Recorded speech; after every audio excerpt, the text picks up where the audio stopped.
Yes friends, so very fantastic morning. మీతో ఒక అద్భుతమైన విషయం గురించి మీతో మాట్లాడబోతున్నాను. అదేంటంటే ఈరోజు కాశ్మీర్ నుంచి కన్యాకుమారి వరకు రెపరెపలాడుతున్న వెస్టీజ్ జెండా గురించి కానీ, ఈరోజు 5 కోట్ల మంది వెస్టీజ్ వ్యాపారం నిర్మిస్తున్న విషయం గురించి కానీ, ఈ వెస్టీజ్లో మనీ ఎంత అంటే ఈ భూమి మీద మట్టి ఎంత ఉందో అంత మనీ ఉందని తెలియాలనుకునంటే, ఈ వెస్టీజ్ మహత్యం గురించి తెలియాలంటే ఒకే ఒకటి, మీకు 24వ తారీఖున జరగబోయే మీకు సెమినార్స్ ఏవైతే ఉన్నాయో, హైదరాబాద్లో అయితే ఈసా ఫంక్షన్ హాల్, అలాగే నల్గొండలో అయితే, అలాగే సంగారెడ్డిలో అయితే, అలాగే గజ్వేల్లో, ఈ 4 ప్రదేశాల్లో ఈడిఎస్ మనకు సెమినార్ జరగబోతుంది. ఒక అద్భుతమైన వ్యక్తిగా మనం మారచ్చు, ఒక అద్భుతమైన హ్యూమన్ బీయింగ్గా మారాలనుకునంటే, ఒక అద్భుతమైన బిజినెస్ మ్యాన్గా మీరు మారాలంటే ఒకే ఒకటి ఈడిఎస్ సెమినార్. సో మీ అప్లయన్స్ ఎవరైతే మీకు ఎక్కడెక్కడైతే ప్రమోట్ చేశారో గుర్తుపెట్టుకోండి. ప్రతి ఒక్కరు కూడా ఇక్కడ ఒక బిజినెస్ మ్యాన్గా మారాలంటే, ఒక బిజినెస్ మ్యాన్ మైండ్ సెట్లోకి రావాలంటే, ఒక ఎంటర్ప్రినర్షిప్ మైండ్ సెట్లోకి రావాలంటే మీకు ఒకే ఒక్క అవకాశం ఉంది, 24వ తారీఖున జరగబోయే ఈడిఎస్ఎస్. సో ప్రతి ఒక్కరు కూడా ప్రమోట్ చేయండి. ఈ బిజినెస్ని ఎలా చేయాలి అనే దాని గురించి మీకు కంప్లీట్ క్లారిటీ రాబోతుంది.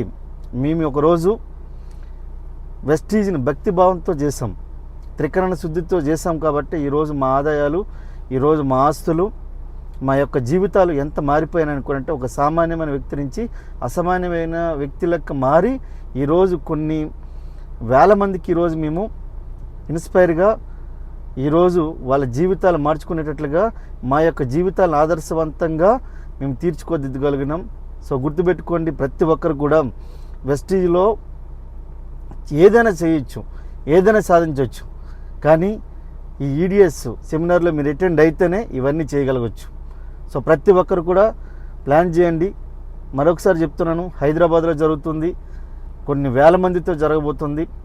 అలాగే మనకు గజ్వేల్లో మహతి ఆడిటోరియంలో జరగబోతుంది, నల్గొండలో జరగబోతుంది, అలాగే సంగారెడ్డిలో జరగబోతుంది. ఈ 4 ఈడిఎస్లో కూడా మీరు పెళ్ళున్న పోస్ట్ పోన్ చేసుకుని రండి. అంత అద్భుతమైన సెమినార్స్. సో వచ్చే స్పీకర్ కూడా వెరీ పవర్ఫుల్ స్పీకర్. ఈ భూమి మీద అలాంటి వ్యక్తిని నేను కలుసుకున్నందుకు కూడా చాలా చాలా హ్యాపీగా ఫీల్ అవుతున్నాను. ఆయన హైదరాబాద్కు వచ్చినప్పుడు కొన్ని విషయాలు నాతో తెలియజేసినప్పుడు, ఇన్ని కష్టాలు ఉన్న వ్యక్తి కూడా బిజినెస్ చేస్తున్నాడు అనుకున్నంటే మనం ఎందుకు చేయలేము, మనం ఎందుకు కరోడిపతి కాలేము అని చెప్పి డిసిషన్ తీసుకొని ఈరోజు మేము కోటీశ్వరులు కాగలేము. సో ఒక్కసారి చూడండి, అట్లాంటి వ్యక్తి వస్తున్నాడు, mister Deepak Patel. So come and join. Wish you all the best. Thank you western winning team. Wish you wealth.